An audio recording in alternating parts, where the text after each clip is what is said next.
Let's take a look at lessons 3.8 and 3.9 to finish out this chapter, chapter 3. For 3.8, we're looking at definite and indefinite articles. This is really important because definite and indefinite articles are used all throughout the English language. First, let's look at the explanation and then the examples. We introduce a singular noun with the indefinite article a or an. When we refer to this noun again, we use the definite article the. Again, we introduce a singular noun, house, with the indefinite article a or an, a house. When we refer to this noun again, house, we use the definite article the house. The reason we use the definite article is because we now know what house we're talking about.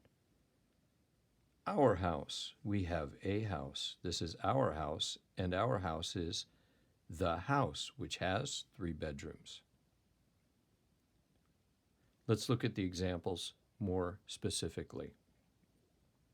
We have a house. The house has 3 bedrooms. There is an interesting picture of a tiny house in my book. Do you want to see the picture? We introduce a plural noun with some, any, or no article at all. When we refer to this noun again, we use the definite article the. We introduce a plural noun. There are some websites, plural noun, with some, any, or no article, some. When we refer to this noun again, websites, we use the definite article the websites. There are some websites for tiny house owners. Do you want to see the websites? Does your house need any repairs? How much do the repairs cost? In this case, we could have also said, does your house need repairs? In this case, we could have also said, there are websites, because we could use some and any or not at all. We introduce a plural noun with some, any, or no article at all. We use the before a noun to talk about a specific person or thing. Example, the neighbors on my block are friendly. Or the mortgage for our house is expensive. Let's take a look at 3.9. 3.9 is on making generalizations. A generalization says that something is true about all members of a group. Here's the explanation.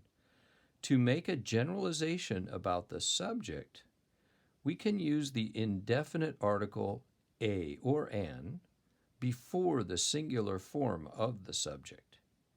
We can also use the plural form of the subject with no article. For example, a homeowner pays tax. It's the same as saying homeowners pay tax.